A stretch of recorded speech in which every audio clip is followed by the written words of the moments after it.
Valentine day के मौके पर शहर में सुबह से ही हिंदूवादी संगठनों का विरोध प्रदर्शन देखने को मिला। हिंदू सेवा परिषद के कार्यकर्ता सुबह सुबह टैगोर गार्डन पहुंचे और वहीं मौजूद युगल जोड़ों को समझाइश देकर उद्यान में तालाबंदी कर दी। तत्पश्चात संस्कृति का विरोध करते हुए हिंदू सेवा परिषद के कार्यकर्ताओं ने आह्वान किया कि इस प्रकार के पर्व को हमें नहीं मानना है। तमाम युगल जोड़ों को समझाइश देते हुए यह निवेदन किया।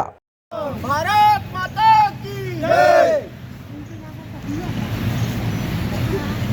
पश्चिमी सभ्यता नहीं सहेंगे, नहीं सहेंगे, नहीं सहेंगे। जय जय। हिंदू सेवा परिषद द्वारा लगातार पश्चिमी सभ्यता का विरोध किया जाता है। उसी कड़ी में आज 14 फरवरी को जो वैलेंटाइन डे के रूप में लोग मनाते हैं, वैलेंटाइन हमारे यहाँ की सभ्यता नहीं है, ये पश्चिमी सभ्यता है और इसका हमेशा सभी हिंदूवादियों ने विरोध किया और इसी कड़ी में आज हिंदू सेवा परिषद ने भी विरोध किया और अपनी छोटी छोटी टुकड़ियों में सभी सदस्यों को हर उद्यानों में भेजा है और वहाँ पर तालाबंदी की गई है। उसी में आज टैगोर उद्यान में भी हमने तालाबंदी की है और सभी युगल जोड़ों को समझाइश दी है कि वैलेंटाइन डे कोई हमारी सभ्यता नहीं है। आज 14 फरवरी के दिन हमारे पुलवामा में 44 जवान शहीद हुए थे, उनको श्रद्धांजलि देने की अपेक्षा हमारी युवा पीढ़ी वैलेंटाइन डे मना रही है। ये सबसे निकृष्ट कृत्य है और इसी का विरोध करता है हिंदू सेवा परिषद और आज सभी उद्यानों में तालाबंदी करेगा और वैलेंटाइन डे का विरोध करेगा। सौरभ जैन, पूर्व महानगर अध्यक्ष, हिंदू सेवा परिषद। जबलपुर में बदमाशों का आतंक देखने को मिला है, जब गुस्से में आकर देर रात उन्होंने एक पानी की टंकी को पत्थर मारकर फोड़ दिया, जिसके बाद से लोगों में खासा आक्रोश देखने को मिल रहा है, जिसको लेकर भाजपा कार्यकर्ताओं के साथ स्थानीय लोगों ने घामापुर थाने में अज्ञात बदमाशों के खिलाफ लिखित शिकायत दी है।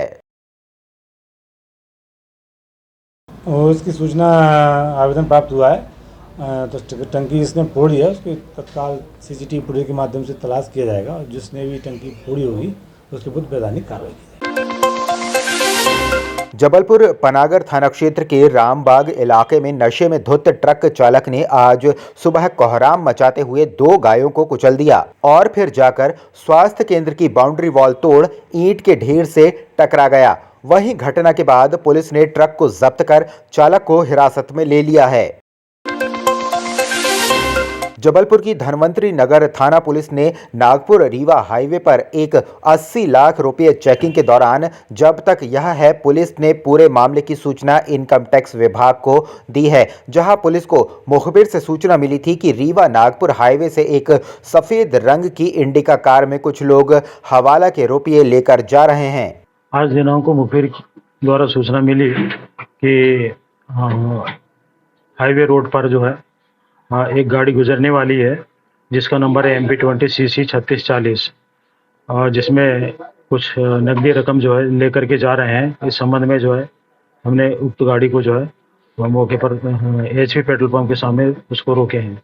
रोकने के पश्चात उसमें एक महिला अंशु सिंह और 2 जेंट्स थे, एक शशांक खरे और एक फैजमान ड्राइवर था। तीनों व्यक्ति वहाँ बैठे हुए थे। बीच में बैग रखा हुआ था। बैग में रखा हुआ सामान हमने पूछा कि क्या रखा हुआ है, तो उसमें हेवा हवाली करते हुए हिकमत अमले से पूछताछ करने पर उन्होंने बताया कि 50 लाख रुपए इसमें रखे हुए हैं, जिसकी जो है तस्दीक करने के लिए हम उसको चौकी लेकर के आए हैं और बैग में जो है उसकी चाबी लाख लगा हुआ था, तो चाबी गुमना बताई और फिर हमने उसको पंचनामा तैयार करके जो है उसको बैग को खुलवाए और उसकी काउंटिंग की गई है। तो काउंटिंग पर से जो 80,01,000 रुपये उसमें मिले और उसी समय हमने तत्काल जो है इनकम टैक्स के अधिकारियों को बुला लिए हैं। तो बुलाने के पश्चात जो है हमने जब्ती की कार्रवाई की है उसमें और उनसे पूछताछ अभी जारी है।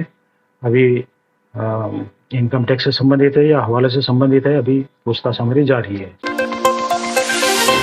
वास्तव में यदि राम की पहचान एक राजकुमार या केवल अयोध्यापति के रूप में होती तो वाल्मीकि कभी भी राम की जीवन यात्रा रामायण जैसा प्रासंगिक ग्रंथ ना लिख पाते, या लिखते तो यह एक राजा का आख्यान होता।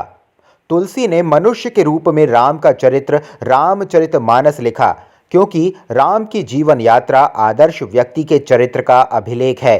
जो बताया है कि कैसे एक राजा साधारण मनुष्य की तरह सीमित संसाधनों से स्वयं को विजेता बनाता है, मर्यादा पुरुषोत्तम बनाता है। जब देश राम की प्राण प्रतिष्ठा में मगन था, तब कुछ युवा ऐसे भी थे जो अपने भीतर राम की यात्रा के अनुभव को समेटने आतुर थे। भोपाल के निखिल जाधव और सुदीप दास का मानना है कि यात्रा ही थी जिसने राम को अनुभव भी दिया और उपलब्धि भी।